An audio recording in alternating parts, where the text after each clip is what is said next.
Good afternoon. I hope you're all had a lovely lunch, lovingly prepared by our brothers who were so hospitable. Although many of the items were cooked by our sisters, but still, they made it look good. So I'm going to turn it over to Arunima to tell us the afternoon schedule. But before that, I just wanted to make a few quick announcements. Prashanti, if I can just have the first slide, please. So as you know, this is the whole women's wing in the U.S. is a relatively new entity. So it was formed as a zonal committee right after the GC formed. And then last year, we actually became a national wing. And so what we're hoping to do is, again, this is, carry the energy forward into devotional service and education aspects like we're already doing, but this time we can be connected as sisters and sort of encourage each other.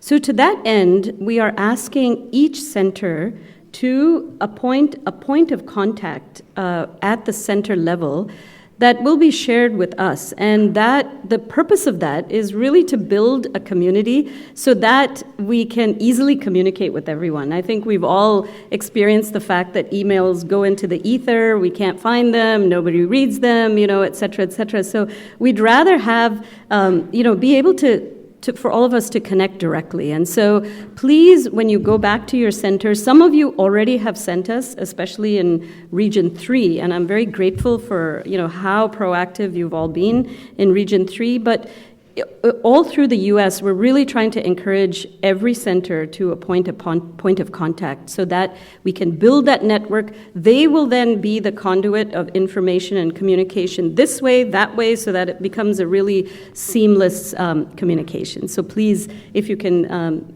think about that, and please, just send it to us. Next slide, please.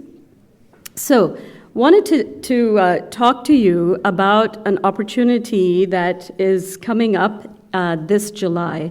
So as you all know, in Prashanti Nilayam, every Guru Purnima and every birthday, there is a medical camp that takes place in Prashanti Nilayam, which is run by international doctors, but over the past few years has really been a combined effort of international and Indian doctors.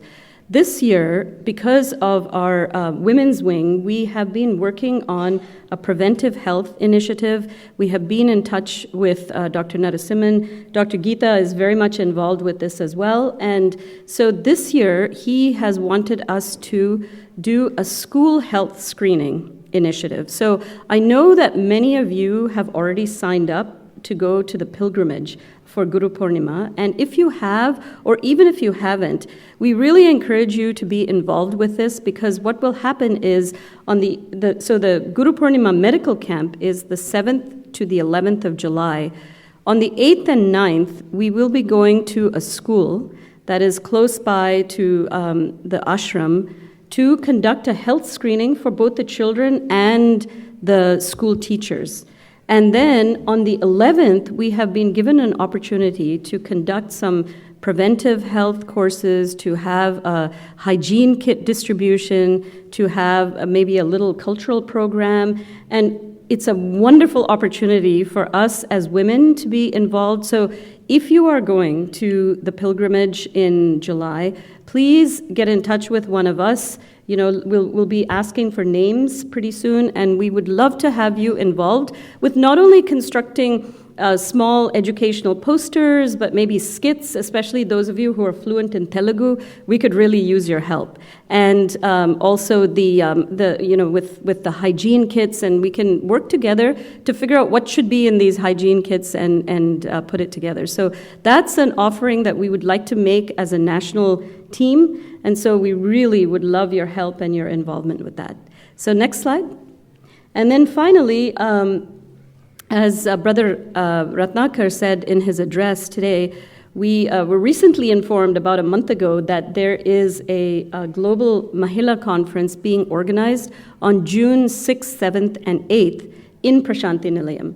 So this is an opportunity for women from all over the world to get together. They have sessions in Sai Kulwant Hall. Then they have 6 topics that have been distributed among the different zones for us for women to speak about, and they're doing it in English and 9 Indian regional languages. So they're having 10 concurrent sessions, 1 in English and then 8 in regional languages. So, and then there'll be a procession into Kulwant Hall, et cetera, et cetera. So in the flyer that you all have, there's not only a QR code, but there should be a link. So if you go to that link, there is actually a registration.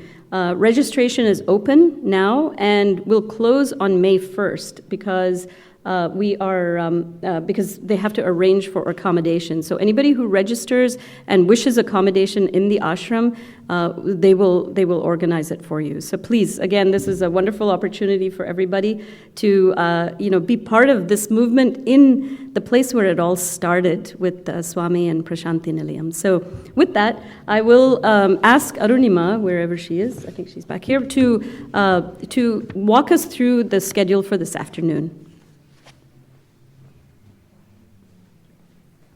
Thank you, Auntie. Sairam, everybody. I hope you had a very delicious lunch. And since we did a box-style lunch, we thought today we'll start off the afternoon session and serve you a buffet of workshops for your mind. Thank you. So first off, we have Emma Mohanty, who is a YA at the New Jersey Center, who's studying cognitive psychology, who's going to speak for a minute on which teaching of Swami has most empowered her as a woman and why. Next up, we'll have workshops. The first workshop will be here. It'll be on medical seva. Then we'll have a 15-minute break in which, if we can all go around outside downstairs, where we have the 5 buffet workshops that I was talking about.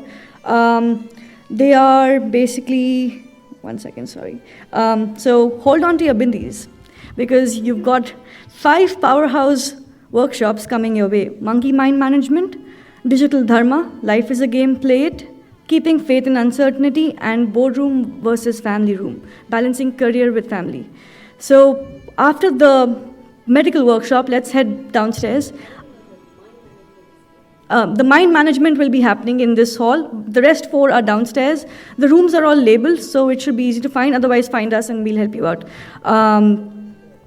After that, we have a short break where the uncles and the brothers have prepared snacks and chai for us, so please enjoy that. And then is my favorite part, which is the Sisterhood Spotlight, where our incredibly talented ladies will share their gifts with us and with Swami, from art to altar setups, spoken word to storytelling.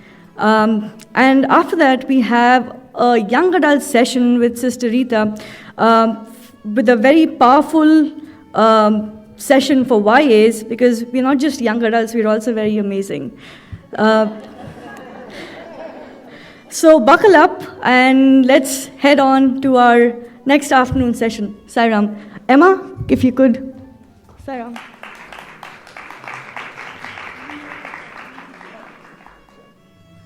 So Emma's question was, so which teaching of Swami has most empowered you as a woman and why? Take it off. Okay, Sairam everyone, Sairam Swami. So a teaching of Swami that has most empowered me as a woman is, have faith and surrender, then leave the rest to me. I will take care of everything. In a world where we're taught to control every outcome, Swami reminds us that true strength and power lies in surrender, not in giving up, but rather letting go. When I place my faith in him, I no longer carry the baggage of the world alone. As a young woman, hoping to be the best instrument for Swami, learning to surrender has freed me from fear, from perfectionism, and from the pressure to have everything figured out. It is his plan, his duty, his grace. I have learned that surrender is not weakness, it is trust. I have faith in God and therefore I have faith in myself. I pray to Swami that he gives us the strength to hold on to him and to go deeper in faith and surrender every day. Sai Ram.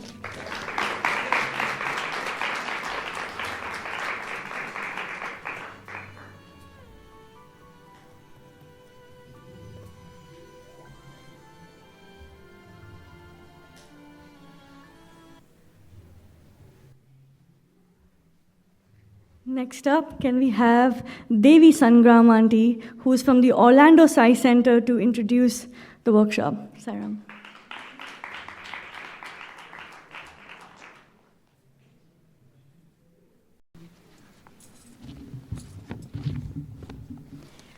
Offering my most reverential and humble pranams at the divine lotus feet of our beloved Swami. A most loving Sai Ram to all my estimable sisters.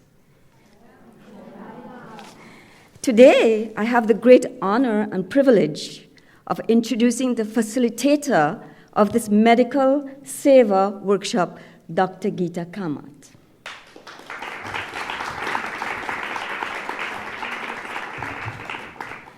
Dr. Geeta Kamath came into Swami's fold at the age of 10, and Swami has since played an essential role in every aspect of her life. Dr. Kamat is a practicing hematologist since 1981, and she has had the privilege of receiving direct guidance from Swami over multiple interviews. This guidance inspired and motivated her to begin a medical camp in Prashanti Nilayam during Swami's birthday in 1975. And Dr. Kamat has been instrumental in organizing annual Guru Purnima and birthday camps in the Lord's abode annually since then. She's an exceptional leader in the conduction and organization of medical camps to the poor and needy. For example, in 2004, Dr. Kamat launched annual screening camps in St. Petersburg, Florida, and in 2008, expanded these into treatment camps, including services in dental, hygiene, dental care, eye care, and podiatry. Presently, she has included personal hygiene camps. Dr. Kamat has been blessed to receive numerous awards for her exceptional service both in India and the United States. Some of these include, and hold on to your hats, humanitarian awards at Northside Hospital, St. Petersburg, the Outstanding Volunteer in Healthcare Award by St. Petersburg Free Clinic in May 2010, the 2010 Team Spirit Award from Pinellas County Coalition for the Homeless, the Sister Margaret Freeman Humanitarian Award by the Pinellas County Homeless Coalition, and the Community Hero Award by Tampa Bay Lightning in December 2015. The Bay News 9 presented her with the Everyday Heroes Award in August 2016, and the Sri Satyasai Seva Samiti, Mangalore, India, facilitated her with the Ishwaramba Puraskar Award in November 2016.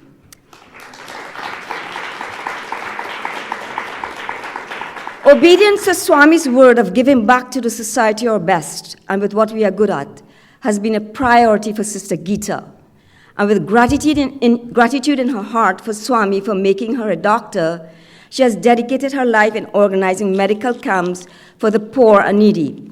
I had the good fortune of volunteering at many of her medical camps in the past and was blessed to be a volunteer at one of her personal hygiene camps last Saturday. It was a very rewarding and uplifting experience. As part of her orientation message at the camp, she mentioned that we must share as much love as we can to all visitors. This love was very palpable in the atmosphere and was infused in every aspect of the camp. Swami told Dr. Gita that in service there must be process, unity, and quality, and she has used this as an overarching principle for all her camps. First, the process. Extensive and detailed preparations were in place, so much so that everything worked like a well-oiled machine. Swami says service is adoration for God. Sister Gita's adoration for Swami in the visitors translated into the volunteers lovingly and respectfully guiding visitors through the entire process of registration, haircuts, choosing the best of clothing, taking showers, and visitors were even provided with dental kits and treated to a delicious lunch. I must say, at the haircut stations, visitors were treated as if they were in a beauty salon. They were given whatever haircuts they asked for, and were even given mirrors to see if they wanted the hairstyle changed. No rush, just love. Second, unity. All volunteers present were united in Swami's love to serve, as Swami has exhorted us to do many a time. They served with enthusiasm and with hearts full of gratitude. The camp pulsed with love, love, love. And finally, quality. The best quality of everything was offered. Swami says that in service you give what you will use for your family and for yourself. This was evident everywhere. Compassion, caring, empathy, laughter, and joy permeated the atmosphere. Visitors were treated as family and best friends. They were treated with dignity, with respect, and as valued members of the society. Thank you, Dr. Gita, for your leadership in medical seva. And may Swami continue to bless you as this worthy instrument. My beautiful ladies, I now present to you Dr. Geeta Kamath.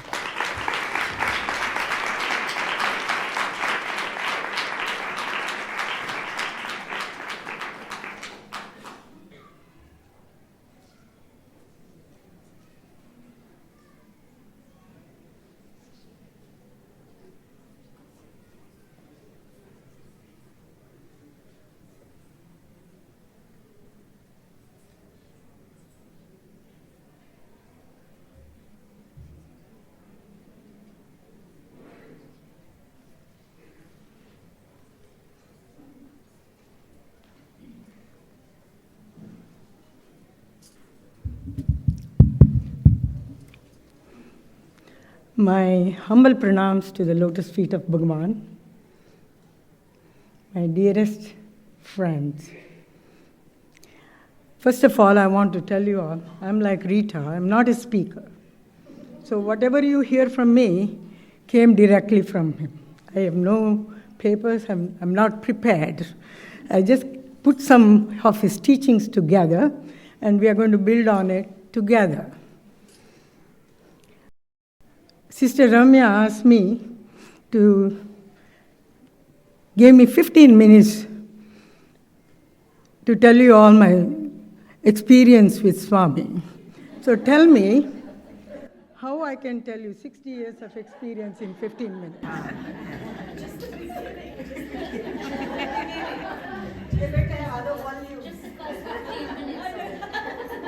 So I'm going to hold this in my hand.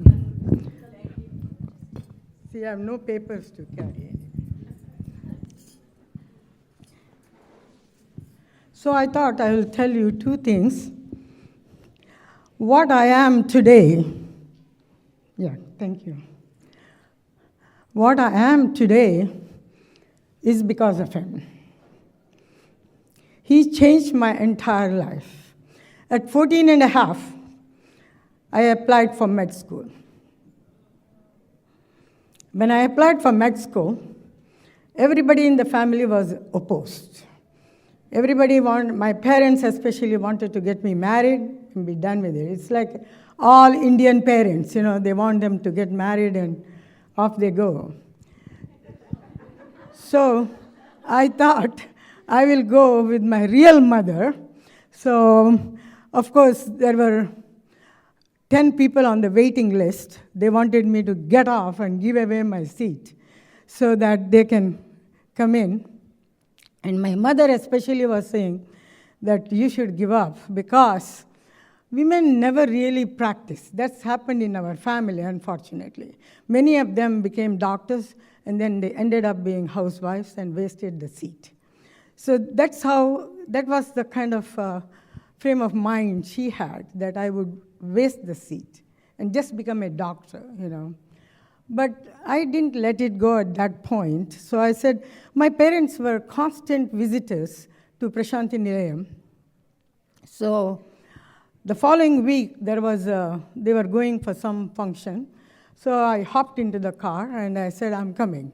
If whatever Swami tells me, I will do. If he says, no, give up the seat, so be it.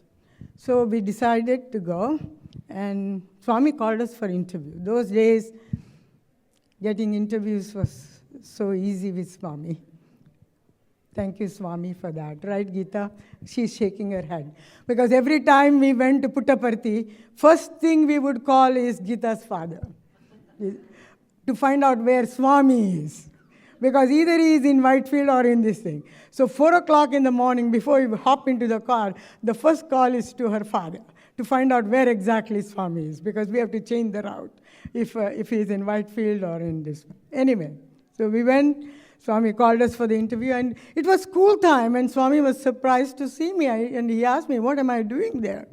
And I told Swami, I applied for med school, and I got a seat, and I want your permission. Swami was very emphatic, and he said, Agatyavagi. That's a Kannada word is for sure. He spoke to us in Kannada. He said, definitely, sure. So my parents were very quiet, all of a sudden, because they were hoping that Swami would say no.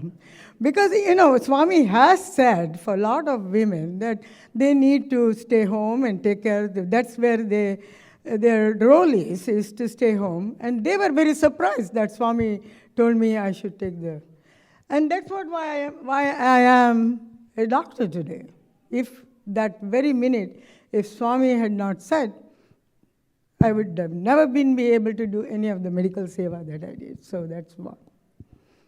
Second one, finding a husband for me. With Swami, there is so much fun, humor. Oh, he is something else. He was after my father. He was after my brother, because he wanted my brother to marry his favorite devotee's daughter. You have seen those frames in the Prashanti Nilayam, the teak wood frames. Even this day, they are there in Prashanti Nilayam. All the teak wood windows, Swami's main door, interview door, all were made by my sister-in-law's father. So he was trying to connect my brother to his devotee's daughter. So he was going after my father. So my father kept telling him, my daughter has to get married first, Swami. In India, you trade in the girls with the boys, right? You have to have a trump card. Like you have to have a boy. If you have a boy, then a lot of the families who have women, boys come after you, So he wanted to keep a boy. So, anyway, finally Swami said, bring all the eligible boys, okay? And come to Anantapur. I'm going to be in Anantapur in 2 months. You come and meet me there. So my father collects about 10 horoscopes, 10 boys, and goes to Anantapur. And morning Swami calls him in Anantapur. And my father was, there were 2 devotees from Mangalore, well known. One is my father. The other one is Mukunda Prabhu. They always went together, everywhere. So that morning, Swami calls them both for interview. And Swami calls my father. That was a beautiful morning. Swami created water from Manas Sarovar. Okay, Manas Sarovar, and put it in their mouth. And it was so cold, my father was saying it was chattering his teeth. That's how cold it was. And he said, this is from Manas Sarovar. Anyway, after that, that morning, Swami told my father, come in the evening with all your horoscopes. I will choose the boy. And here they go. And Swami tells him, don't bring your friend. Don't bring your friend. You come alone for this evening interview. Okay, so my father goes in the evening, and then he holds all these 10 boys in it's like a deck of cards, He is holding it in his hand, and Swami pulls one, and he says, "This is the boy." Okay, and then he tells him, they see the girls only once. All other ones will see like a cinema, many, many girls, like a Bollywood, They will see many, many girls, but this boy will see only one girl. Okay, so he says, if you want to go to that town to meet his parents, don't go in the main road. Okay, he says, go through the side road, and reach there and be the first person to reach there. You have to start early in the morning. You have to go and meet the parents of the boy first. So all the other girls' parents didn't know this, Everybody is running for my husband, actually, the would-be husband. Yeah. So,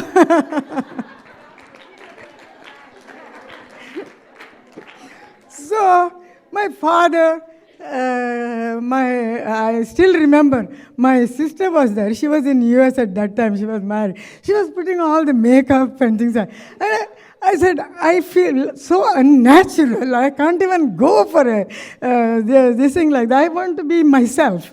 But she said, oh, my husband was doing internship in this country at that time. He had come for 10 days, just to get married and take the girl. So we reached there through the side door. After I reached their house, got rid of all the makeup, and I got to myself, I felt better with that. Anyway, so we reached there first, and they are not devotees of Swami, believe it or not. They were not devotees of Swami, but they chose me. Okay, they chose me. And then everything was set, all the 9 girls were rejected, and I'm there. See the game he played, and you have to ask me why he told my father not to bring his friend. You know why he said that? Because one of the girls were his niece. One of them was his niece. So he wanted to keep him out and tell the game only to my father, to go take the side road. But this is how he is, okay? And just he has treated my husband as if he is his son-in-law, okay? I'm always the troublemaker. And just like Rita said that, this is favorite thing about Swami. You go into the interview room, first thing you would ask is, how is the jagala? That means fight. How is your fight? Hegide jagala, the first thing. And then he would tell me, he said, you think you are tired from coming back from work. You don't realize he is tired too. He would tell me. See, I used to get upset when I went home. My husband would be with the children and feeding them potato chips and all these chips, and he's in front of the TV and seeing all those evening kids shows, and Vidya is laughing, my daughter, because that's what they did, till I came home. This is what was happening. Instead of starting something to cook or something like that, they will all be sitting. So you know what Swami said? When you go home, you are so tired, so make a cup of tea and sit on a couch. Until you finish the tea, sit on the couch and just close your eyes. And he said, take a small 10-minute break. Okay, and then you start cooking. Okay, so that's how he would give. It was living here, it was no different for Swami there. Swami knew everything that was going on here. Everything. I used to go for seva as if it is to put few hours in front of Swami, I used to get up around 6 o'clock in the morning, run to the soup kitchen, and do my seva in the morning. Okay, like by 6 to 9 o'clock. By the time my husband and children got up, I was trying to come home. And oh Swami, he was so upset over that. He said, that is not seva. That is not seva. When I was thinking, oh, I finished my seva for the week. Like go to the soup kitchen for 3 hours in the morning, cut some potatoes, peel some potatoes, make some sandwiches in the soup kitchen. I was very happy. I was thinking, Swami was the first one who said, that is not seva. You need to take care of your family first. You need to stay home, fix their breakfast, fix their dinner. Family first, Swami says. Family comes first. So don't run to the Sai center till your family is taken care of. It's very, very important, Swami. 10 minutes over? Because I'm anxious to go to the camps. Huh? Keep with the story. No, I think because I have to cover a lot. I will tell you stories as the camps are going on. So that will be nice. I think you can go on to my first slide because it is 15 minutes. I finished 15 minutes, Ramya. Okay. My clock says 1:31. Okay. Okay. So when we were here, I'll tell you a story. Nice. I'll have a 5-minute story to tell. One time, my husband, actually I call him my sounding board. He's my rock, really a hard rock. I think he's born just to fix me. I always tell him, I don't know why you are on earth. Really, because he is such a good person, I really don't know why he's on earth. So, it's like he's done with it. And he's like, whatever Swami, even Swami said this. Swami was telling, first after a few years of a marriage, Swami was telling, he is not even a devotee, he is better than you now. He is better than you. He was not even a devotee at that time when we actually met. But he is in so much with Swami's teaching. He does everything what Swami tells him. And that's why I say this. How he has helped me, like Rita said, you talk and, they are the doers actually. They are in the background helping me actually. And I'm the one who tells all these stories. But my husband has helped me so much with every camp I do. He's with me, and he's at the, in the backside, telling everything, what is right, what is wrong. Anything I could go to him, and he will tell me if this is right, if this is wrong. And it is always. He's so good. He's like my mother, by the way. And my mother and my husband are a kind of same type of personalities. If they are in the kitchen, they drive you crazy. Both of them are perfectionists. If you give them a bag of beans or bag of any vegetables, they will be cut into equal portion. Either whether it's carrots or anything, I have to wait. I can cook only for 10 minutes. And if these two are in the kitchen, by the time they finish cutting vegetables, and you know what? Swami loves perfectionists. He loves people who do everything. My mother, one time when Swami came to our house, that's a big story. I have to come another time to tell that, okay? Anyway, Swami, comes with a lot of people with him. We had to make a lot of puris.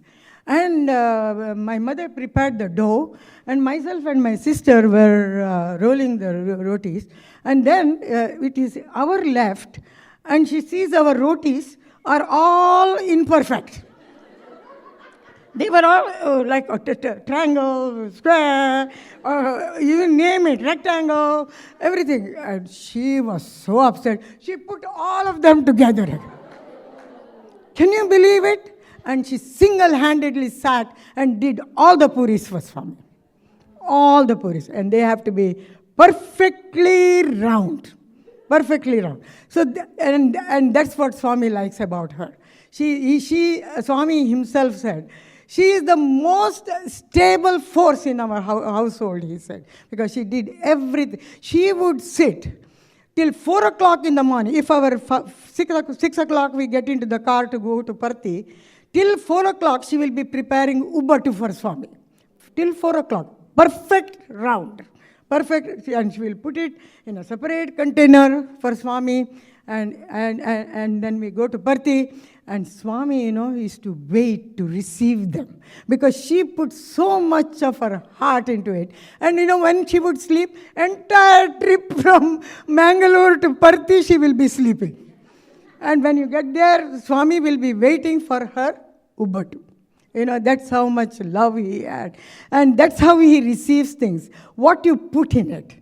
How much love you have put in it. And that's what counts, So my mother wanted to tell Swami how thankful she is for giving my husband as her son-in-law. Okay, so we are sitting in the interview room. Swami is sitting in a chair, all reclined and things like that. And then my mother is sitting at his feet. And she says, Swami, you have given me as son-in-law just like gold, Swami. So she spoke in Kannada. I don't know, I'm sure Gita will understand. Manta ಒಳ್ಳೆ ಅಳಿಯ ಕೊಟ್ಟಿದ್ದೀರಿ ಸ್ವಾಮಿ, ಬಂಗಾರದಂತ ಅಳಿಯ ಕೊಟ್ಟಿದ್ದೀರಿ. Swami was reclining. Swami gets up and she says, Bangara? I mean gold? It is pure gold. He said, it is Puttali. Puttali is pure gold. And he said, there is no mix. Everything you wear, the bangle has a mix. But there is no mix. And then he says, she was trying to thank Swami for that. And then he said, he is like that coconut, not connected to the shell. He is all free. He's all free. So that's the kind of husband he gave me. Even he went to the side road, it was all worth it.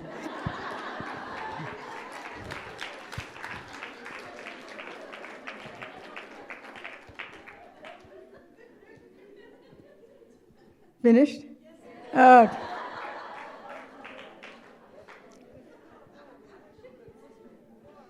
Okay, let's go to the first slide. Okay, next slide.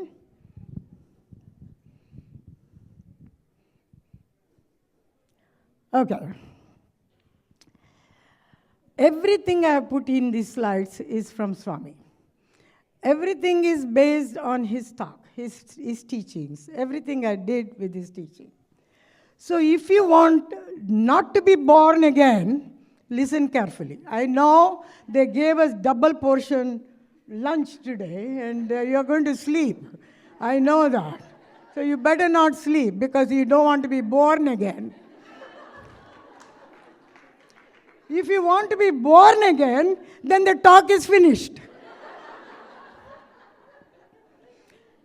So Swami says, a person is born to learn how not to be born again. So we will go through some of his teachings and find out what he's talking about, how not to be born again.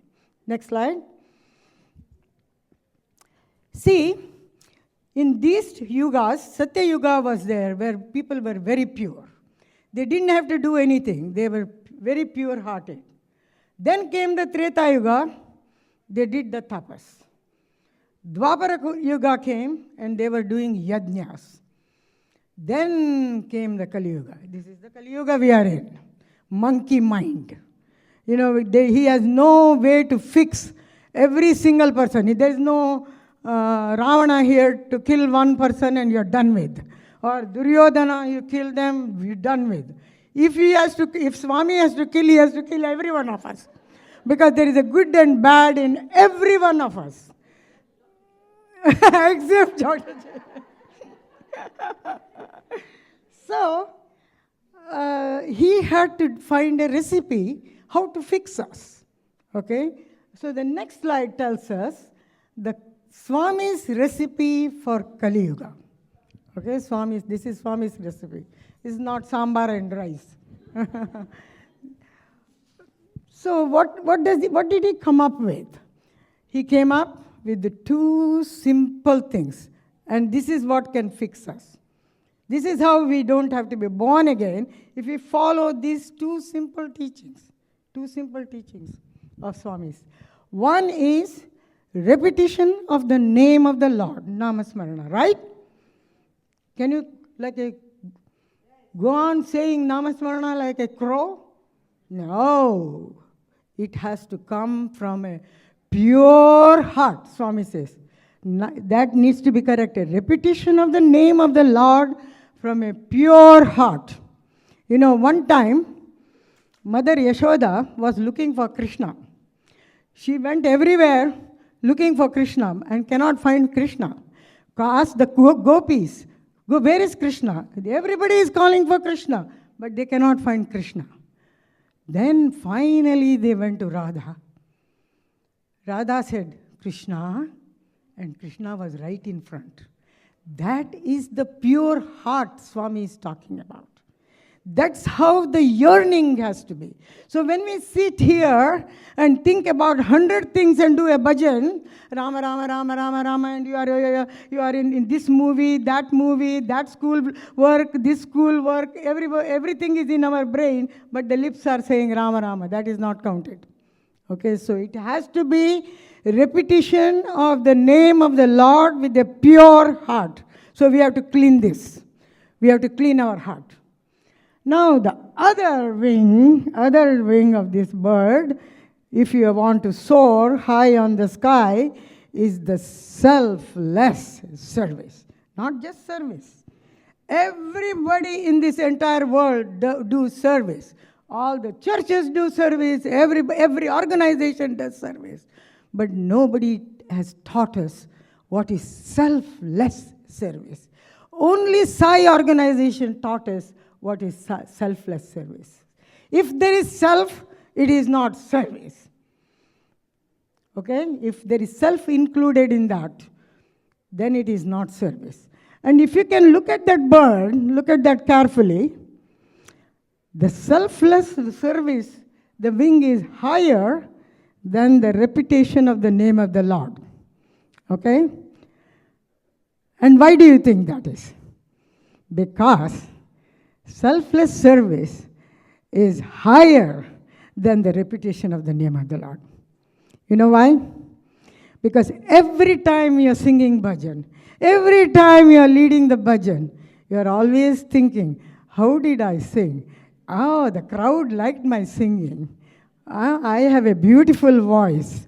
Everybody is clapping. It is. So what happened? Went down.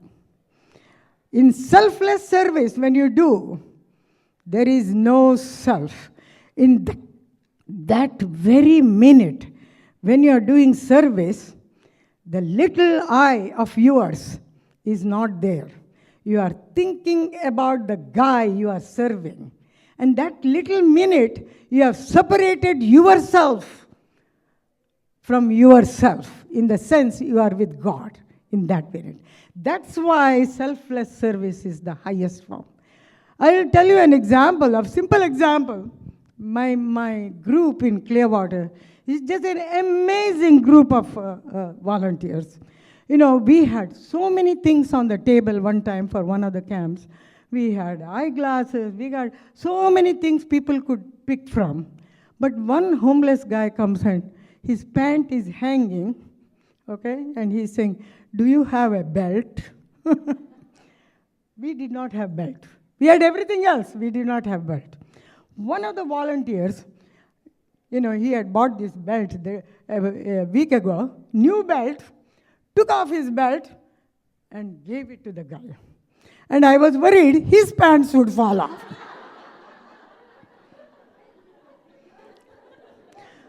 So I said, you're going to keep on holding this through the whole work? But that's okay, auntie. I'll get something.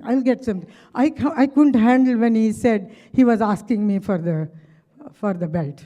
And that is selfless service. When he did not think about whether his pants are going to fall off, he was thinking about other guys' pants falling off. And that's what. And who do you think recognized that? God recognizes that. Where there is no self, that is selfless. And that's the kind of service we are talking about. Next. So, this is how we are born here. When we are born, we are carrying the baggage, right? One life to another life. We are learning here not to born again, right? We don't want to be born again. So, at the time of our birth, you can see we have 99% Ravana in us, all the bad qualities, and only 1% Rama we are born with. So, in this whole time, we have to move to this side where we have 100% Rama in us and 0% Ravana. And that's when we are not going to be born again. And that's what. So, what should we do? Every night, we should ask, in that line, where do we fall? Do we have 50% Rama and 50% Ravana in us? Are we better today than yesterday? Are we going to make the same mistakes we did yesterday, today? Are we going to be better? Was I better today? We have to do self-examination every night. Every night you can say, how many people you have hurt that day? Ravana. How many people we helped that day? Rama. And that's how you increase the percentage. So each day, if we do keep a directory and move forward, and that's what Namasmarana and selfless service is all about. Two things, two simple things. Swami says, have good thoughts, spiritualize every moment. Truth, righteousness, peace, love, non-violence, 5 human values. Every moment, if we practice this, he says, past is finished, future is unknown. We have this moment. We don't even have this day. We cannot even say we have this day. We have just this moment. If we spiritualize every single moment with Swami's teachings, Swami's good thoughts, like Rita said, fill a day with one teaching of Swami and see if we can practice that. You take a step.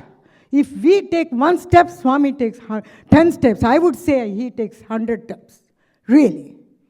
So if we do that, we can not be born again. Next. What is so important with selfless service? We create unity. If you don't have unity in your center for any service activities, don't even care to do that service. Swami says it is like an infested flower. He will kick it out with his feet. Only if there is unity among ourselves, then only you do service. And it is so important for the service coordinators to create this unity. To create this unity. Only if there is unity, where we can see, I can see Gita, I can see Ramya, I can see Rita, every one of them as myself, then only I can go forward. Then only I can move forward with my seva. And that needs to be created and bring harmony. And we have to go one more step, I'll tell you that. And that step is created in your little centers. That unity is created. It is pretty easy to create that unity in the center. But outside in the community, it can get tougher. So that unity, Swami is teaching us in the center to create. And if there is unity, Swami says purity. If there is purity, there is divinity. Then we become divine. Next. See how that light blue is? We are born with that light blue dot. And as we do selfless service, as we do our Namasmarana, see, we are trying to look like him, right? The little I becomes the big I. And then the game of life is finished. Because we have to look exactly like him. We should not be different than Swami. We have to reflect his teachings, his life. Who says he is not there now? He is very much here. He recognizes. Everybody recognizes us. We were in the camp last week, like Devi said. The people at the camp said, what is this group? There is so much love felt in this group. What is that? That was Swami. Swami in all of us created such vibration, and that's what life is all about. Life is all about, seva is all about that. Creating that unity, creating that purity, and bring that divinity. Divinity will come whether Swami likes it or not, he has to be there. When you create that, he is there. He is there. Next. And this is what we were talking about. To see everyone else as yourself, and yourself in everyone is the core of spiritual discipline of service. You have to give others everything you want yourself. No second-hand deals with Swami. My uncle needed a heart valve. This is in Bombay. So the whole family members got an email saying that if he wants a defective valve, half defect, we can get it for 2 lakhs rupees. His valve is defective. You put a defective valve? Can you imagine this? But they say it's 50% better. But if you want a new valve, it was 4 lakhs. Now, does it take anything, rocket science, to understand this one? Will anybody give anybody a defective valve? And this is what this country was doing before. The companies here were selling defective valves to the third world countries. Swami's hospital is the only hospital where there is no second hand, no used drugs, no used valves, no used nothing. Everything is first class with Swami. And that is without any cost. No cost. Everybody is given free care. Everybody is given free care in Swami's hospitals. And nobody looks at their bank account. There are rich people come and get valves in Swami's hospital. And people question that. Why are these rich people coming? They ask Swami, why are these rich people coming to your hospital and getting service? Swami said, they are rich in money, bank account, very poor in spirit. Very poor in spirit. You know what that did to these people? That transformed them. Those people who saw the service, the way it was provided, not only to the patient, the family was given place. They were given food. They were given place to stay when the surgery was going on. You can hear these stories over and over and over again.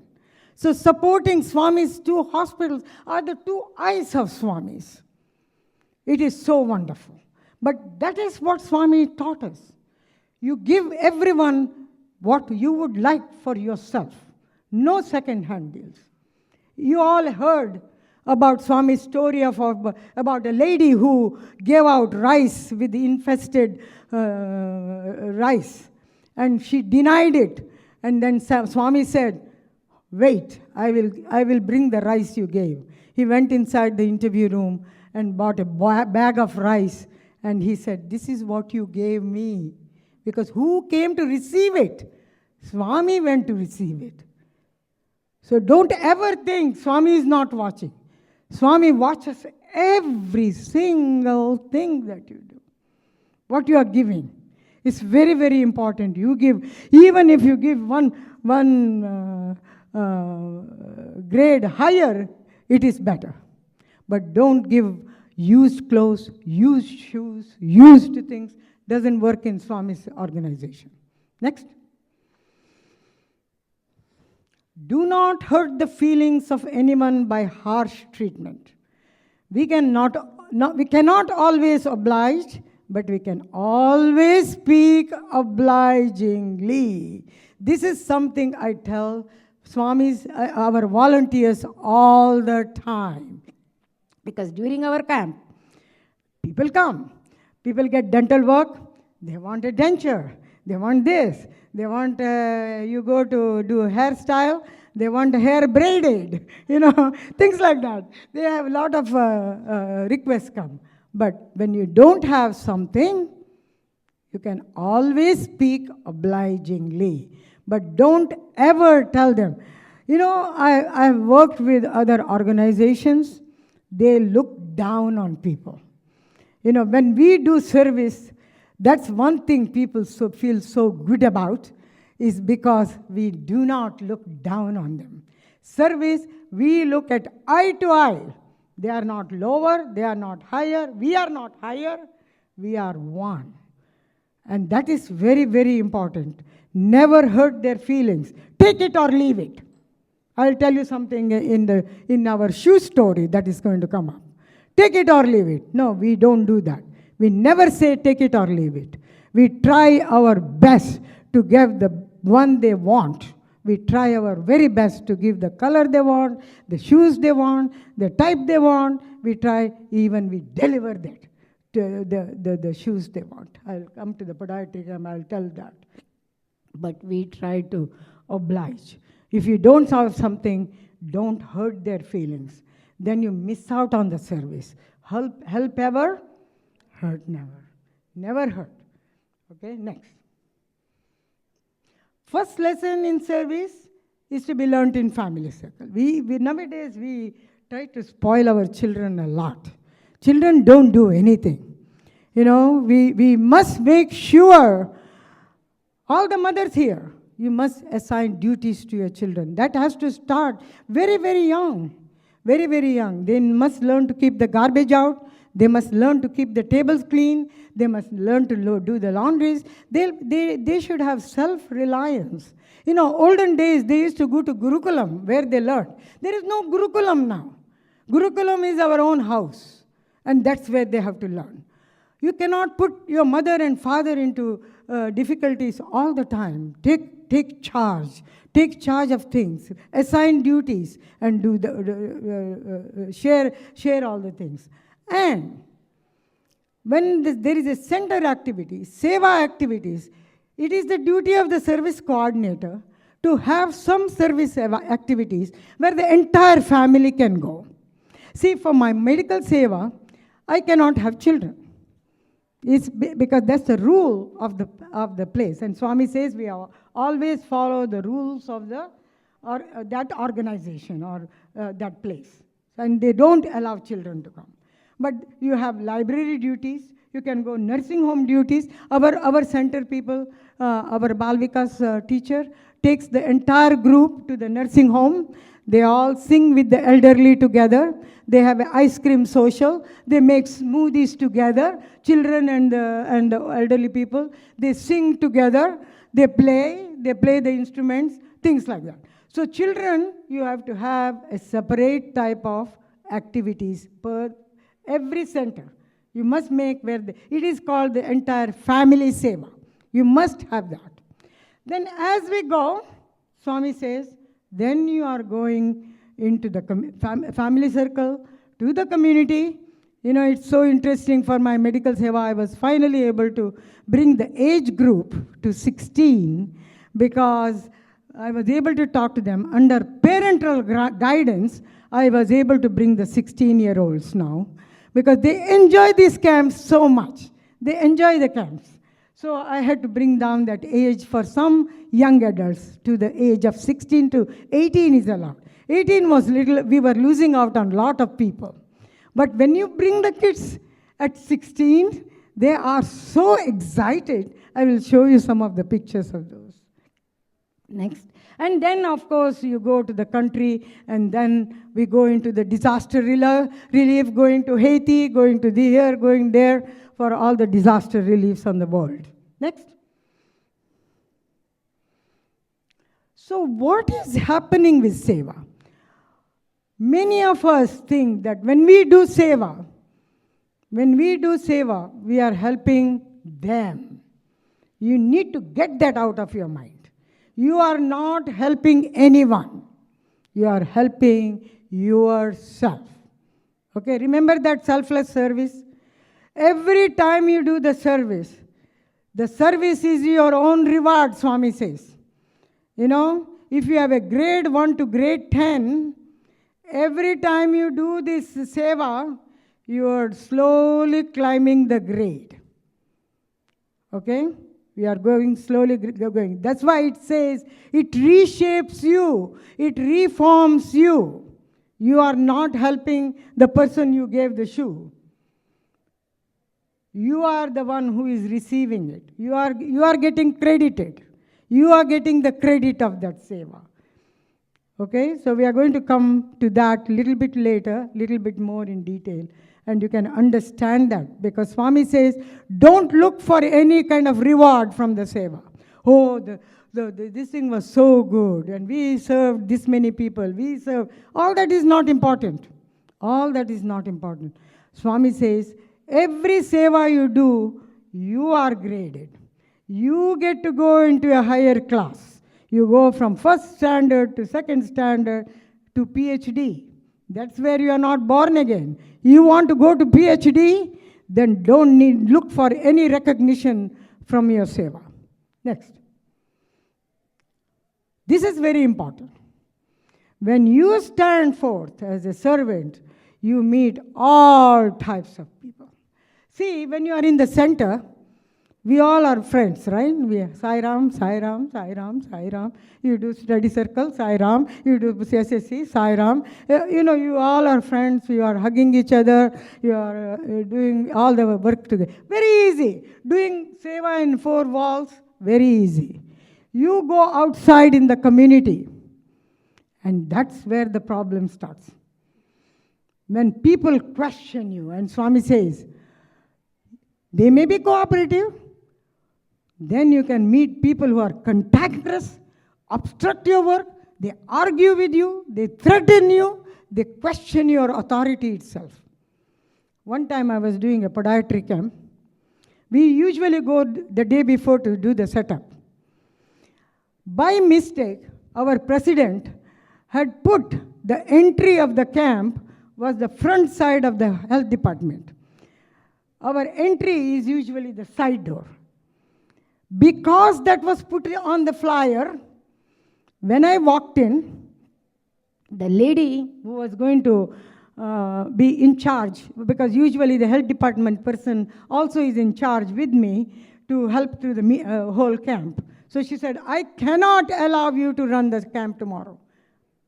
Easier said than done. 200 people are coming tomorrow, 14 podiatrists, 60 volunteers.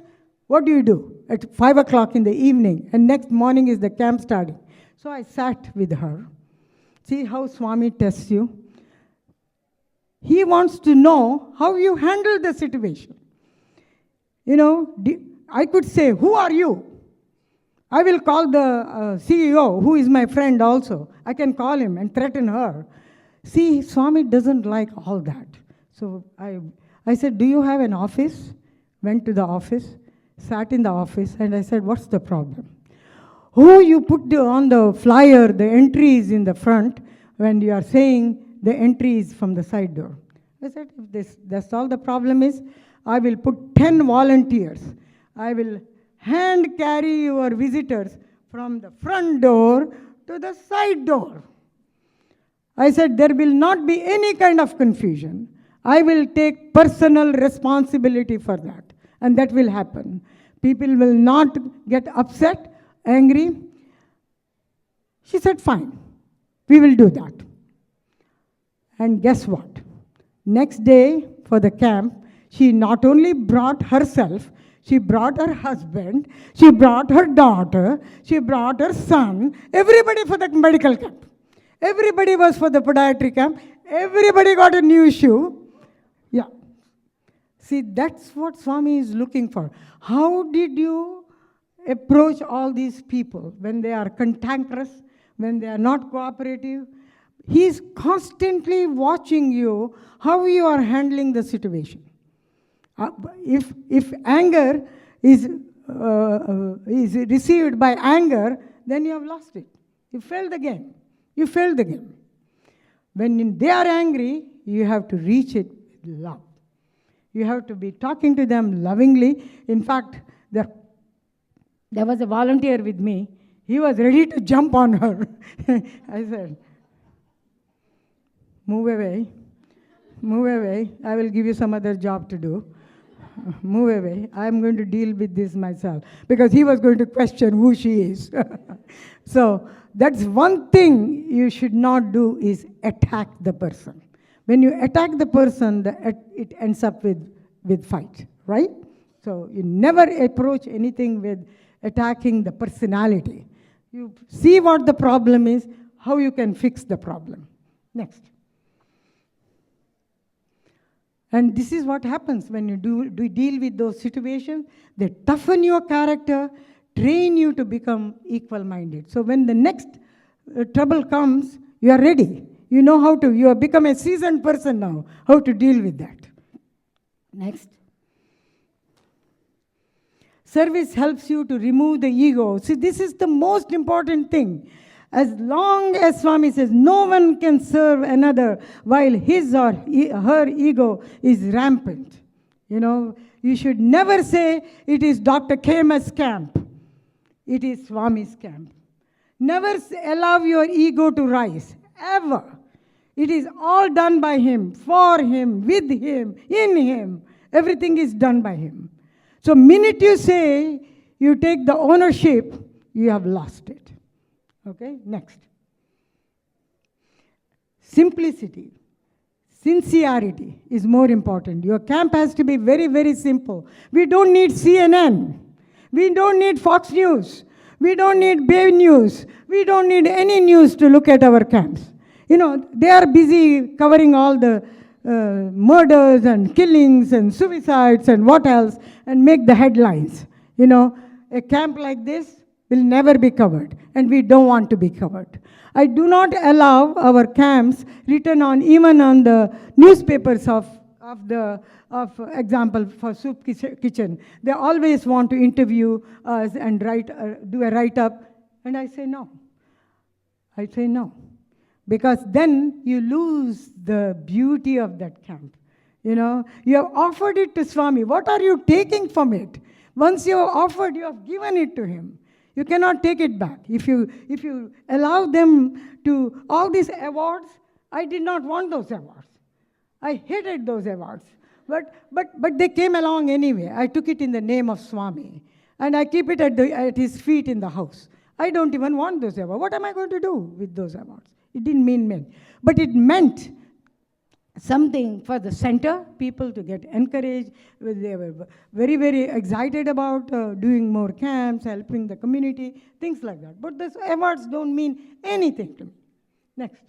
So keep your camps very, very simple. No drama over the camps. Keep it as simple. Swami says, you don't need any glitter, you don't need anything for the camps. Keep it as simple as possible. I'll tell you something very important a little later. Quality of service is more important than the quantity. Don't ever look how many people came. 100 people came, 200 people came. Doesn't matter. If you have 10 people came, whom you took care of them lovingly, compassionately, that's all is important. You don't need the numbers. Okay, if your center cannot afford to take care of 100 people because of the cost, lower it. Do it by your center. Whatever center group can afford, that's the service. If your center takes money from another center and does the service, what good is that? What good is that? You yourself have to put yourself to do that service. What Swami is watching is, what have you given to do the service?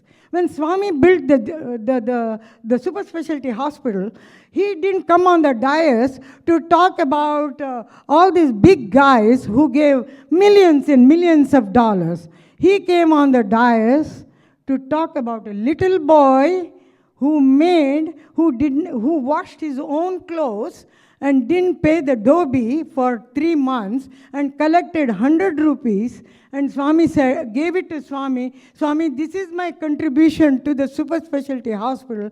Swami was so happy with those 100 rupees from that little boy.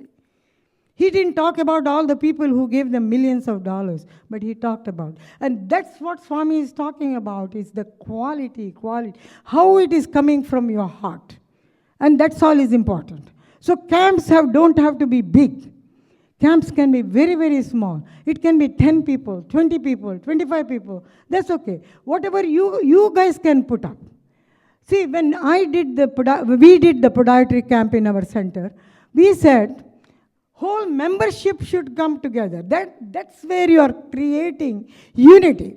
I said, one shoe costs $12. One shoe costs $12.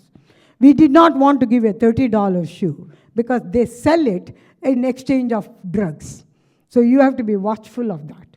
You should not give all these people very expensive things, because we were told by the community not to do that, because the drug exchange happens. So we bought the shoes for $12. And we said to the group, to the membership, each member, each family would give the number of shoes, the number of members there are in the family. If there are 4 members in your family, give 4 shoes. Is it difficult? One shoe is equal to 1 pizza. Am I right?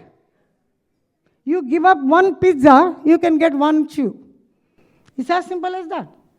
If you give up. And that's what Swami wants. He wants you to give up something. He doesn't want this person giving the money and that person is giving the money and you are doing somebody else's seva. You are just giving somebody else's money to do seva for what? You didn't score any points with Swami on that one. You didn't score any points on Swami. It is you who has to give up and create that service. And that's the most important. And that's what Swami is looking at. Next. Service projects must satisfy local needs. Okay, it's very, very important. Where am I? Okay. Projects must satisfy local needs. You need to find out what is in your community is needed. You know, like in our community, they ask for dental care, they ask for eye care, they ask for podiatry care. So that is not the same would be in the community, in your community. You need to find out what their needs are, and you have to provide that. So do not, Swami says, do not imitate. Just because Clearwater Sai Center is doing this, let us do this service. They may not need it. If you go to Alabama, there's a small village, there's rampant syphilis in that. Okay, they needed to do a syphilis camp. You know, things like that. You have to find out what the needs are, and you have to satisfy that needs. Okay, and that's very, very important. So he said, do not imitate, be original. Do what is needed for your community. Next. So service is God, by God, for God, to God. So that's what we are doing. Next. This is a very busy slide. Do not waste your life. This is for mothers who have no time, who have no time to go to service, because they are always trying to find out what all children should, how many credits they have by soccer, how many credits by music, how many credits in the class, what is the GPA, what is this, what is that. I want my child to be a med student, I want my child to be an engineer, I want him to go to MIT, I want him to go to Harvard, and we are making arrangements all the time. And Swami says, do not waste your life in making arrangements. He says, he has already made arrangements for your children. I didn't even know my third one would go to med school. Never even in my wildest dream I thought she would get into med school. And he did it. He did it. So, arrangements are already made. So don't waste your time about your children going into some med school and some engineering school or some school. Look after yourself. This life, you are born for yourself because you don't want to be born again. Because of your children, you don't want to be born again. Am I right? By making their arrangements and wasting their time. You are wasting your time. So do not waste time, because life is precious. Time is precious. Everything is precious. So do not waste time. Next. All you have to do is ask for my help, require no time to travel. Always we find things to say. Give reasons. Give reasons that, this is difficult, that is difficult. I tell you, there is nothing that is difficult with the Swami. With Swami. He can do everything instantaneously. When you call him from your heart, he arrives. He doesn't need a bus. He doesn't need a train. He doesn't need a plane. He doesn't need anything. He is right in front of you, helping you. I was in one of the Indian camps, and the medical director then told us there is no interpreters that year. We had to do with whatever Telugu we knew. I knew this noppi, that noppi, tale noppi, gundu noppi. Only noppis I knew. I didn't know any Telugu. My first patient comes, and her blood pressure is very high. She's 45 years old. Her blood pressure is high. And here I'm trying to smile, because Swami has told us to smile. Smile. And I'm telling her, blood pressure is very high. She needs to do with a little broken, whatever I knew, I was trying. She is trying to have a conversation with me. And I cannot understand her. So I said, hold. There's a Telugu doctor was sitting next to me. So I asked her, what is she talking about? You know what she said? She said, her husband, she's only 45 years old. Her 47-year-old husband died about 3 months ago. And they are left with 2 children. And she doesn't know what to do. So she came to get help from Swami. And she was trying to explain that to me. And here I am smiling. And I was so upset. So this doctor was trying to get the history. And that very minute, you can test that teaching of Swami's. You can test it. If you are a young adult, it's okay to test any of Swami's teachings. And he will. And be sincere. Not to mock Swami, but to test a teaching, whether it is true or not. This one I was reading the night before. That's why I have a slide here. The night before the camp, I was reading Swami's book. Because it's jet lag. When we go here, you read Swami's book in the night. 2 o'clock in the morning, I'm reading this one. And I said, oh my God, this is so wonderful. So when this lady, I could not understand, I told Swami, Swami, this is my last camp. I'm not coming here anymore. I don't know Telugu. I didn't do good to this patient. I felt very lousy. You know what happened? That very minute, when he says, read the bottom, in fact, your thought of me and my presence are instantaneous. Test it. That very instant, a lady came. She's a nurse from Hyderabad hospital. She's an ICU nurse. Stood in front of me, and she said, Sairam, doctor, I'm from Hyderabad hospital. I would like to help you. I speak both English and Telugu. Can you believe that? Test that. And guess what she said? My name is Shubhodaya. Good morning. Don't be so upset. Calm down. In other words, Swami was telling me to calm down. That very instant, he came and helped me there. And that girl stayed there the entire 10 days. And she learned everything I had to say she knew. Within about 2 days, she learned treatment for hypertension. She learned treatment for diabetes. She would tell all the foods that you can eat as a diabetic. She would tell them even before I could tell. That's how good she was. And not only that camp, she came for 10 other camps for me to help me out. Only recently I have lost because our Indian camp people have interpreters, so I'm not looking for interpreters. But for several years, I used to email it to her, the camp dates, and she would come and help.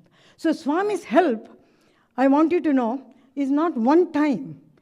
He is permanent. He will look after you.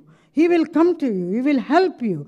Only thing is you have to open your heart to do it. Open your heart. Come what may. I'm going to do your work, Swami, and then he will come. And that's how it was. Next. I want you to read only one word there. This is a busy slide. Attitude. Swami looks only for people who have good attitude. He doesn't want all kinds of degrees and this and that. He's not interested in that. What kind of an attitude you come for the camp with? You want to come with a good attitude, wanting to do. You don't go somewhere to do a job. I can't wipe the floor. I can't do this one. I can't do that. No matter what, if you have to mop the floor, you have to mop the floor. Yeah. When you are out for service, don't look for your position, where you are. It doesn't matter. Whatever they tell you, let's put our hands together and do it. And that is called as attitude. When Swami built the second hospital, Whitefield Hospital, it was built with the Swamis, who was the main guy? He was an accountant. He was not an engineer. He had an attitude. He had a good attitude. And he would do everything Swami told him to do. So Swami does not look for people who are very high in their fields with engineering degrees and what degrees, management degrees. He doesn't need any degrees. He needs one pure heart and he can work with you.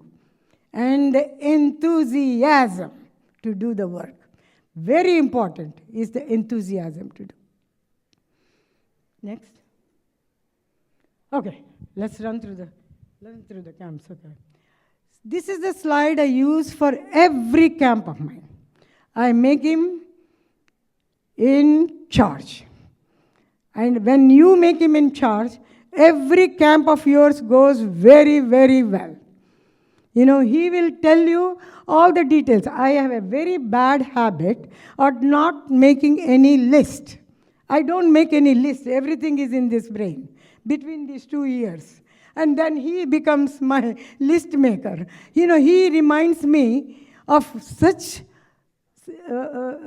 small things. Because they turn off the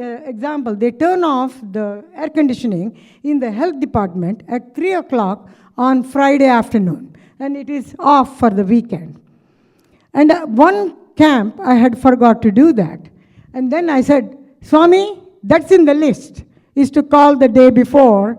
He has reminded me that every Friday before the camp, to call the materials department at the health department to leave the air conditioning on for the weekend. Such small things. But when you make him in charge, he takes full charge of everything. All the phone calls I have to make, everything I have to make the day before, he will keep track of it. So he's in charge. This is done even for my orientation. See, anyway, I will tell how the camps came along going forward. Next slide. Like Devi was saying, Sister Devi was saying, I think in 2002 or something like that, in one of the interviews, Swami asked me, what are you doing? And I said, Swami, I'm working in the soup kitchen. And Swami said, what do you do in the soup kitchen? You became a doctor. You are a doctor. What are you doing in the soup kitchen? Peeling potatoes and peeling this thing. I didn't make you a doctor to peel potatoes. Okay, there are 100 people who can peel potatoes, but very few people can be a doctor and take care of the medical problems. Then I was telling Swami how difficult it is to do in US. All the medical seva is very, very difficult to do in this one. Anyway, Swami said, stop working in the soup kitchens and things like that. Start looking for some medical seva. Go and do medical sevas. So, 2004, we started our first screening camp. It was started, next picture, next slide. Okay. Screening camps are done under the organization at that time. Of course, it was SSIO at that time. But very strict guidelines in the screening camp, okay? Where doctor-patient relationship is not there, okay? Doctors and patients cannot be in the same, if they are in the same room, nobody else can look at them. You know, very, very strict guidelines in this country. There's HIPAA regulation, and if anybody wants to do any kind of camps, please call me, and I'll be happy to run you through. What does the screening camp does is it screens the large population of to identify what the problems in your community is. You can pick up diabetics, you can pick up people with high blood pressure, obesity, and also it brings awareness of the specific needs of the community. And it helps to develop relationship with the different organizations in your community. But it does not help to treat the problem. See, we were doing screening camps. We did it for 100 people. Next slide. This is the smallest camp we started, where we saw 150 people. Became bigger. Next. Okay, this is the small camp. You can see our journal chairman, Akshay, doing the examination. Next. See, with the screening camps, if you are doing screening camps, I just want you all to know this. Every community, at least in our St. Petersburg community, we have this bus, okay? We park this bus. Inside this bus, there is every specialty inside that bus. Like what we do is, when we say a patient with high blood pressure, and he needs a follow-up, we send them to this bus, okay? And they will connect them with the community doctors. And that was the only thing saving grace at that time, because there would be continuity of care. You understand? Because otherwise you do screen patients and you tell them you have high blood pressure, you have diabetes, you have this, you have a tooth problem. They know that already again. What is the point in telling what they know already? So we had to connect them to this bus, and they will connect. They have list of doctors who do free care in their office. So they get connected with them. So that's the extent of this screening camp was. See them and then refer them to this bus. Next. So our screening camp became bigger and bigger. This was in Colosseum. Huge. 1,300 people came. You can see the people standing, lining up like this. But everybody wrote during that camp 3 things they wanted. They needed dental help, they needed foot help, they needed eye care. These are the survey we got. So we got educated with these camps. Okay? So this is the entire region 3 that came to volunteer for one of the Colosseum seva. You can see the Colosseum. Even mayor came. Next slide. Mayor is talking here. He came for the screening camp, but was not helping 100% with the community. I wasn't happy. So here I go to Swami. And I told Swami, next slide. Told Swami, you know, we are doing all this, Swami, but it's not making any difference. We are telling their problem, but we are not helping them. And I am not allowed to do a treatment camp, because when you treat a patient in this country, when you have a doctor-patient relationship, then you are helping the lawyers to sue you. Okay, so that's the problem in this country.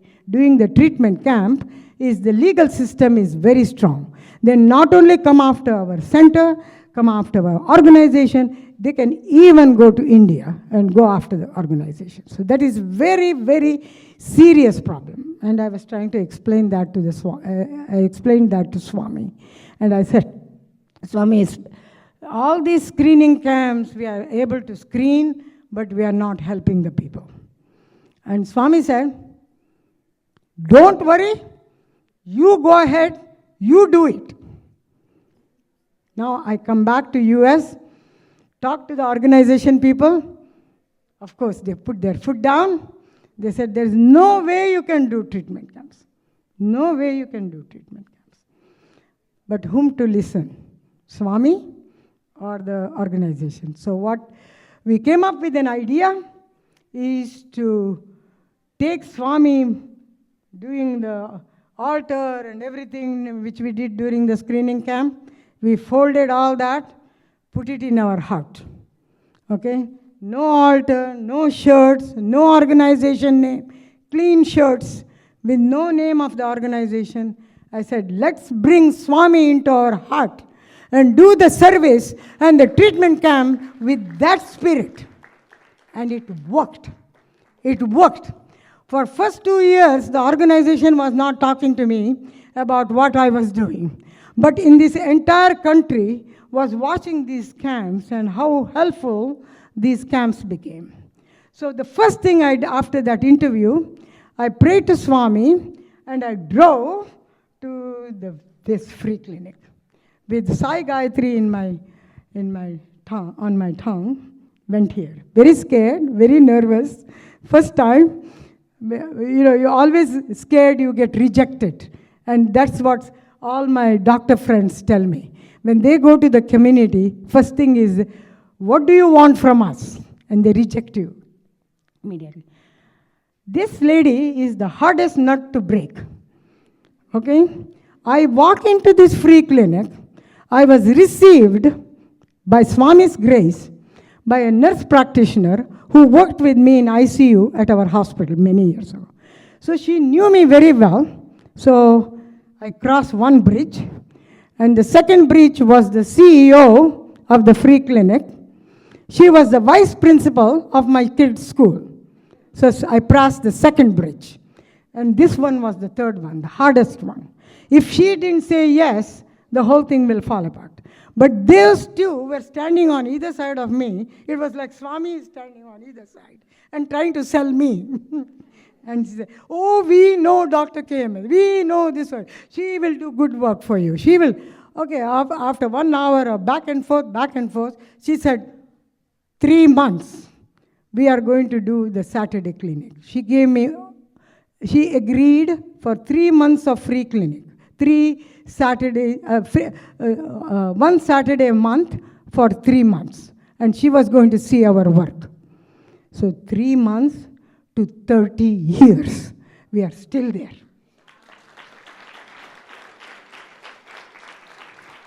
She is not there. She is not there. But since then, so many. This lady was, by the way, became a best friend of mine and helped me with all the medical camps.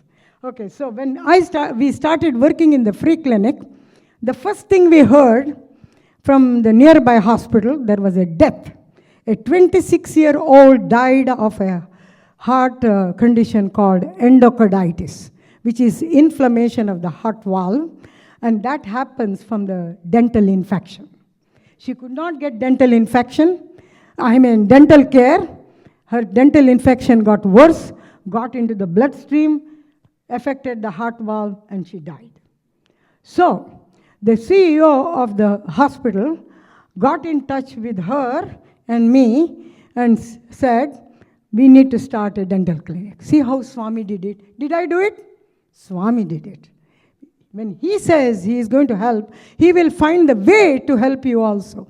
And that's how our first, next slide. Oh, this is our free clinic, yes. This is how, no, keep going. This is how, this took birth as the dental camp, first dental camp, where we started with the first 1 week of the month, we do the dental hygiene, where we clean all the teeth, x-ray all the teeth, find what teeth have to be come out, or what need fixing.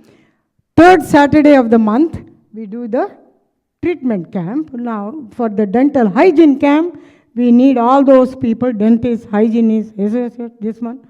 And then, the third week, all the people who were screened in the hygiene camp got treated. Got treated in that. And one of the camps, we did close to 250 tooth extractions on a Saturday. From 6 o'clock in the morning, by 3 o'clock, we had 4 oral surgeons. We did full mouth extractions. You know, in this country, the dentist takes only one tooth out, do you know? And they charge $1,000, right? They do one. Even if all the others are hurting, they will take only one tooth. For the next tooth, you have to come next week. The next week. So adds up. You know, we did a dental treatment camp. We only saw 20 people, and Homeless Coalition said, you provided $13,000 worth of care today. See how they calculate? In a small camp like that, see how much help you give. Because based on that help that we gave that Saturday, they write the grant. If they write the grant, then they get, the community will help them with, support the program. Whole program is help on, based on the grants that we, and we can help them with the grants, you know, by doing these camps. See, that's how they can help the homeless people. They can give their, one thing helps the other one. The clothing, the food, everything comes from that one when we help them. So from the hygiene camp, so this is how our hygiene camp went. You can go, keep going. We do their blood pressure, blood sugars. Keep going. We did the dental camp. This is our main dentist, by the way, Mamta Ponnaganti. Very nice lady who arranges, is the main dentist for us, and she puts all the dental surgeons and dentists together. So this is how we do 1 week the dental hygiene, the third week the dental treatment. All these are dental surgeons. I'll tell you some funny story about this. One of the Guru Purnima camps, I just finished a Guru Purnima camp. The following week was the dental hygiene camp, or dental treatment camp, one of them. I go there the day before for the dental camp, and they tell me that you cannot have the dental camp next day because the water is leaking. There is a pressure thing, you know, where when they put the water inside the mouth, it goes through a tube and it goes to a compressor. And the compressor was broken. So the whole week in the dental department, in the health department, water was leaking. And apparently they cannot find a person to fix it. Nobody knows how to fix that compressor. So we go there, and the whole week the camp has been arranged. They never call me to say that we are having a problem. 5 o'clock the day before the camp, they are telling me, this is leaking, you have to cancel the camp. I said, there is no way we can cancel the camp because we all the dentists, dental hygienists, dental assistant, 80 people. How do you call from a 5-day evening all these people not to come? And we have 35 volunteers. So from the dental department, it went to the materials management, to the CEO. Everybody came to the dental department, and I had a talk. I said, we are going to take care of this. We will sit near the compressor. Every time the water leaks, we are going to mop it. And we're going to put the water in the sink, and we are going to take care of it. But I cannot cancel the camp, but we have to hold the camp. Finally, after the assurance I gave, they said, okay. And I told them, this camp is not by us. It is powered by a higher power. And he is going to watch this, you know. So finally they agreed. After we set up, I went straight to the center, wrote a letter to Swami, put it at his feet, shed some tears on his feet, and I said, Swami, you have to take care of this. We cannot take care of this. So next day, our main volunteer, Adi Kamtipudi, had about buckets and buckets full of rags, you know, to mop the water. And he put 6 volunteers in the compressor room to just waiting for the water to come. 10 patients over, 60 patients over. No water coming out of the compressor. It was clean, dry. All the rags were we just had to take the rags and bring them home. No water, nothing on the floor, nothing. So Monday morning, this thing starts, it leaks again for them. And I get a call from the dental department, Who fixed the compressor for the camp? We saw 82 patients that day. 82 patients.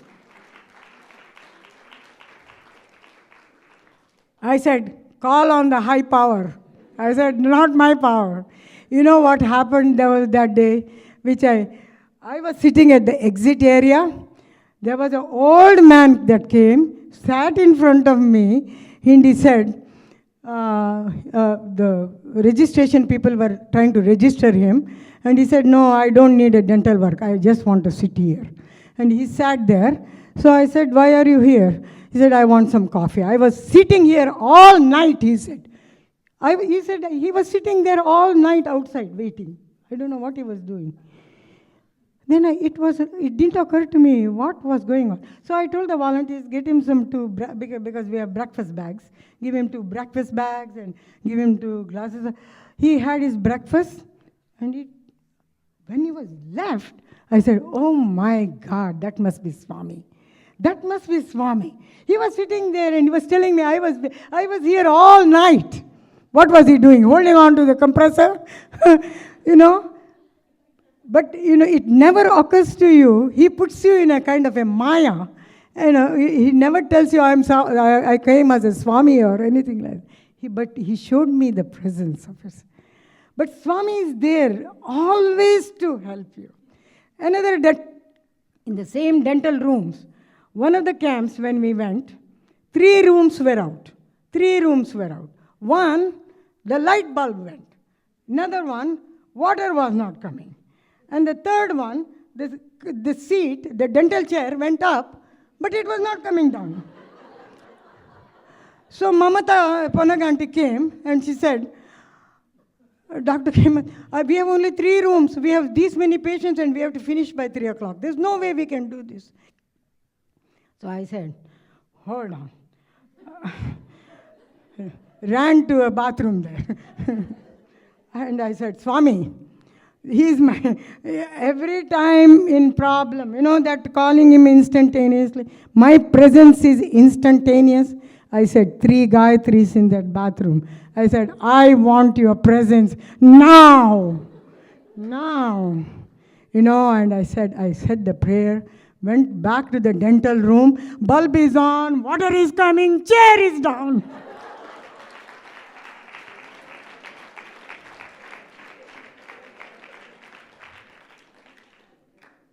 So, these camps help you to be with him all the time. You are Rita was telling, somebody questioned how to be in contact with Swami all the time. Do seva. You are in contact with him 24/7. You want him. 24/7 he is going to be with you when doing the seva. Because he is running the show. You are constantly talking to him, constantly with him, constantly testing all his teachings, all the things, and he's always with you. Don't ever say that he's gone. He is here 100%, 200%. He's here to help you. So for that reason, don't stop doing seva, don't cry for him, nothing. He's here. He's here. He's even listening. There, he's listening. Okay, let's move. Next. Okay. This was the next dream on our, how are we doing? 5 minutes? I'm only in the eye camp. Okay, that's why I was telling you I was not going to do the personal things. This is more interesting. Eye camp is a dream for me to do because everybody was asking for eye help. It is very expensive to get any kind of glasses here. Prescription glasses are about $60 to $80. And this is the only camp you will see another organization with us. That's the Lions Club. We never do any kind of seva with another organization because their viewpoints are very different than ours. So stay with our organization itself as much as possible. Lions Club is one club that I like to work with for eye because I can refer all the patients for cataract surgery, glaucoma surgery, all eye emergencies to the Lions Club, and they will take care of the patients. That's the only reason I work with Lions Club. And the second most difficult thing for iCamp is the optometry. Optometrists work on Saturdays and they make money on Saturdays. Okay, and it's the hardest people to get hold of is optometrists. Sometimes I do 40, 50 phone calls to get the optometrist. I keep a phone book in front of me, call one optometrist to another optometrist. Everybody is busy. So one Friday, before the camp, I said, Swami, I'm done. I cannot. It's funny that I get a message on my phone. Are you done? Can I take over? It was my husband had a app on my phone. It's God Speaks app. And it sends messages. Okay, so all kinds of messages. It's nothing Christian, nothing. It just sends messages. That day's message was, well, you took away 1 minute, so you have to give me back.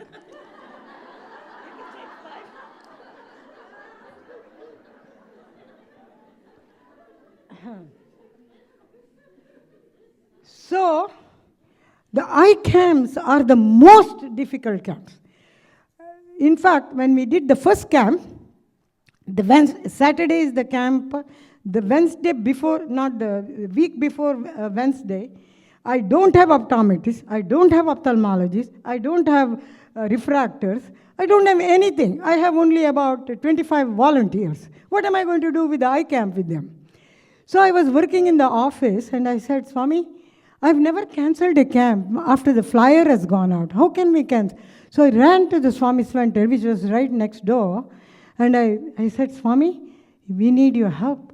Either we have to call my husband, my sounding board, and our president. She said, let's wait till 5 o'clock. I don't know why the president said 5 o'clock. I drove from my satellite office to the main office. I got 2 ophthalmologists, 1 optometrist, 2 refractors, everything in 2 hours. From driving at 2 o'clock, 15-minute drive to my main office. We got everything in place in about an hour, so we had a base to work with.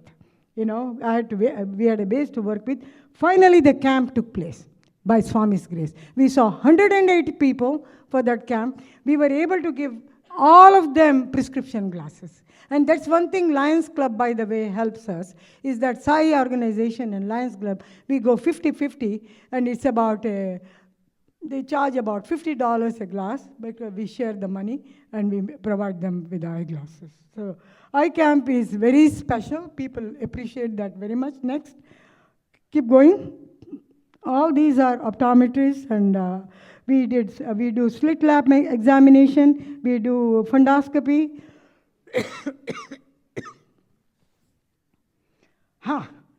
Podiatry camp. This is about the best camp that we... where is Sushila? Sushila must be sitting. Where are you, Sushila?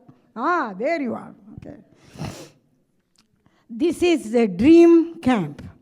When I approached the CEO of the health department for this camp, the first thing I wanted to do was to wash the feet of the people, all the people who came for the camp. And we were wondering how to do it. And sure enough, she took me for a walk in the health department. And by Swami's grace, there was a room, it's a shower stall for people when they have food poisoning in town. They are supposed to be taken to the health department and they get full shower. And it has not been used for 25 years, that whole thing. Because there has never been a breakout of, they didn't have to do any poison control or anything. And the whole plumbing was gone. It was all dried up and everything. But the CEO was so nice. She did the entire plumbing of the health department for the shower stall. And we were able to use that to wash the feet.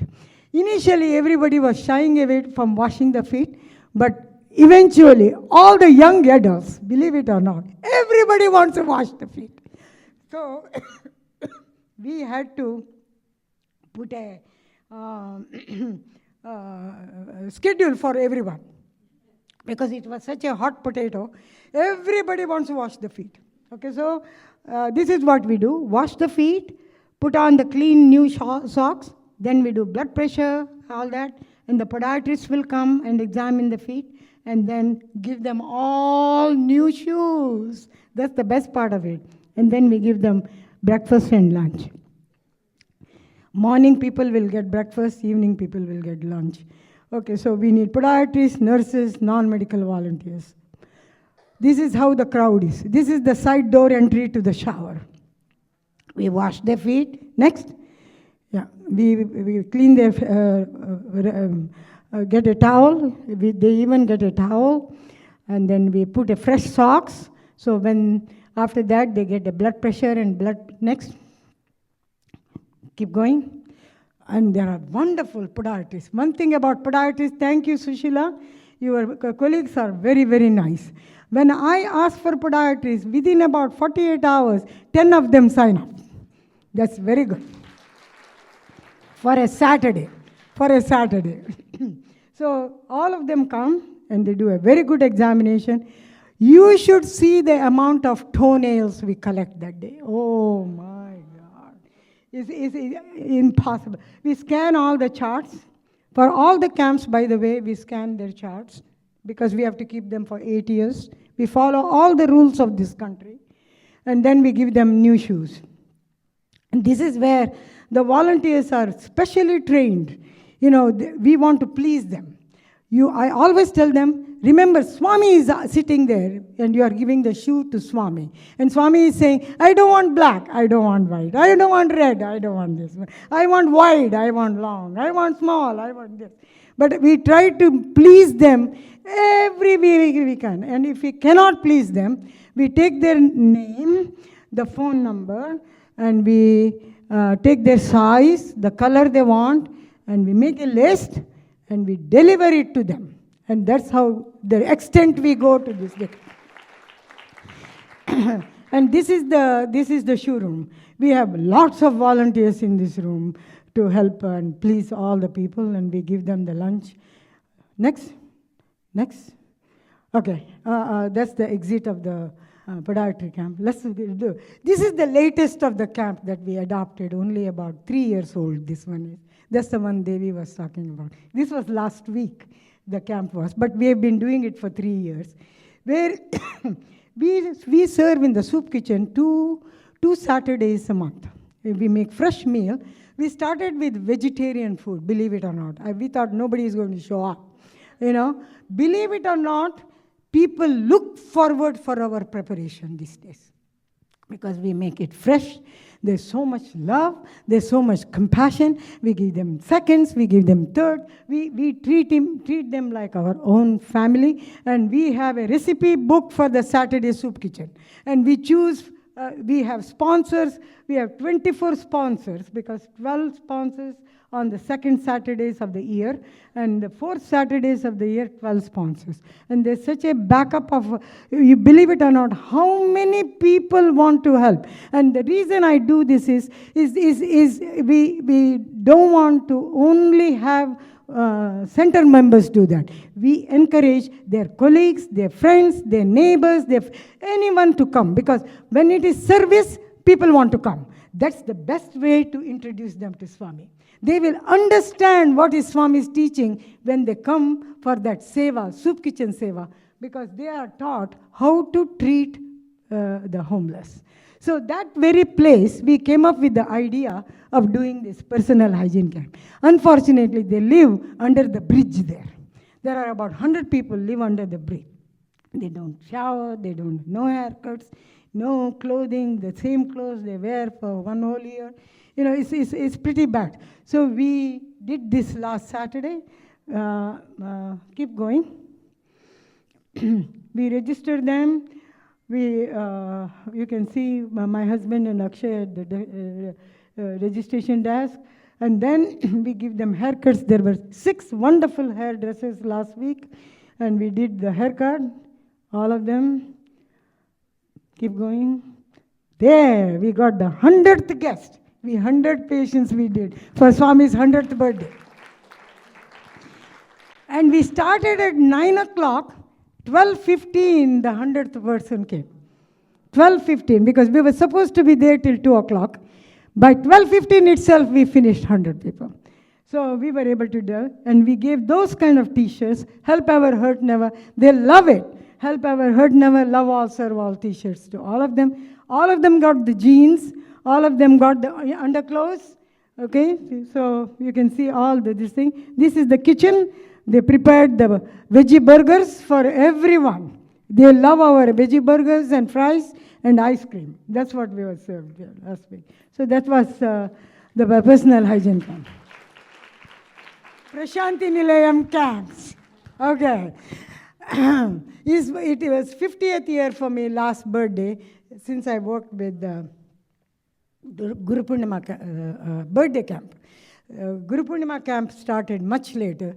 Initially, it was just a birthday camp in Parthi. It was a once a year thing. Swami was so supportive of the doctors doing this camp. In many times, people are wanting to stop those camps. They find no use for those camps.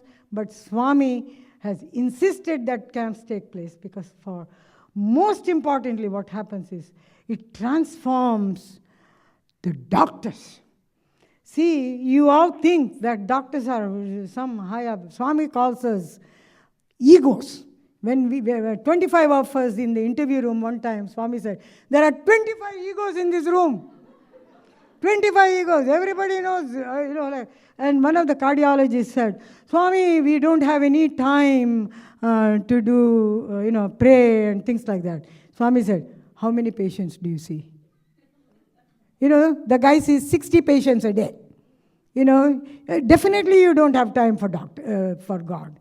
You can make time for God, Swami said. You can make time for God. But he was very, very much interested in us coming and doing the Guru Purnima camp and the birthday camp. Guru Purnima camp is a smaller camp. Please, please, please sign up. Guru Purnima camp this year is 7th to the 11th. And we need medical volunteers, non-medical volunteers. Young ones who want to join med school, please join with the interest because you will be put in with the doctors to work with them and if you are interested. Please try to make it. And for birthday camp, we are doing this year for the centenary year, 5 locations. 5 locations we are having camps. So we need lots of people. I haven't even finished Guru Purnima. Sai Shravana has been helping a lot with the camps, trying to sign up people. But please, more there are several shifts, and as Dr. Ramya was saying, we are adding this prevention thing for the students. So a lot of the volunteers will be going for that. So we need extra volunteers for the camp. If you guys know any pediatricians, we really want pediatricians, ENT, ophthalmology. 3 people are still needed. So if you know anybody who wants to join, please do. I think this is the Parthi camp. This is you can see Sri Ratnakar opening the camps. It's a wonderful, wonderful camp. What happened was, one of the camps, we used to stop the camps at 5 o'clock in the evening. And Swami wasn't happy with that. Because, any time you think that you want to do your way, and then what happened was, one of the doctors was in front of the Gopuram, and one old man came and told her that, why is the camps closing at 5 o'clock? People finish their work at 5 o'clock. So tell the doctors that they have to keep this camp open in the evening for the people who work in Parthi. And he told her that, and he disappeared in the air, With the Swami's will, now we are having late camps. We finish at 8 o'clock, or sometimes at 9 o'clock. And we have 2 shifts. And it is run very beautifully. One thing nice about these camps are that the Indians and the international camps have joined hands, and we help each other. The specialties we don't have, they bring, and what they don't have, we bring. So it is, we do it with so much unity, and there is so much love, and we have the entire floor of N1 now. so we can work together and we can get ourselves better. Next. Take a screenshot of this one. This is written by Swami. Okay? I don't look at your ability. I look at your Shraddha. Swami says, I look at only your Shraddha. I don't want your capability, but I only want your availability. So all of us have to learn to say to Swami, we are available. We are available. So be sure to remember that. Next. 3 slides are there. Okay, let's work with power of love. In this organization, there is no place for love for power. Let us not have love for power. Let us have power of love. Last one. I hope it's the last one. No, one more. Yeah, let's not have ownership or doership. Everything is done by Him, for Him, by Him. Must remember that. These are the 3 principles we have to follow all the time. Okay, I think I'm done, right? Yeah. Right.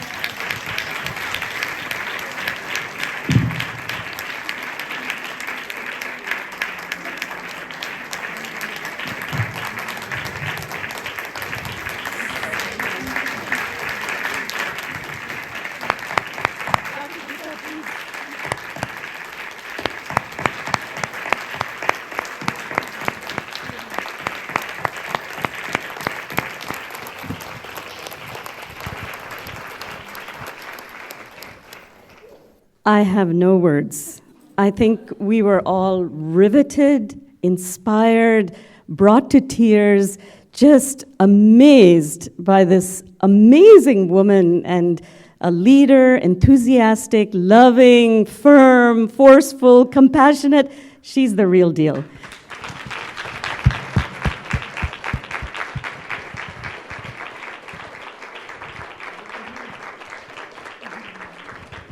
Thank you so much for coming all the way from Florida. It was really, you gave us a taste of this in November at our virtual Ladies' Day program, but I think everybody wanted to hear you again, so we are so grateful that you came, Dr. Geeta. I hope you will come again. And unfortunately, Dr. Geeta is leaving tomorrow to go back to Florida, so we won't have the pleasure of her company tomorrow. So we just wanted to present you with a small token.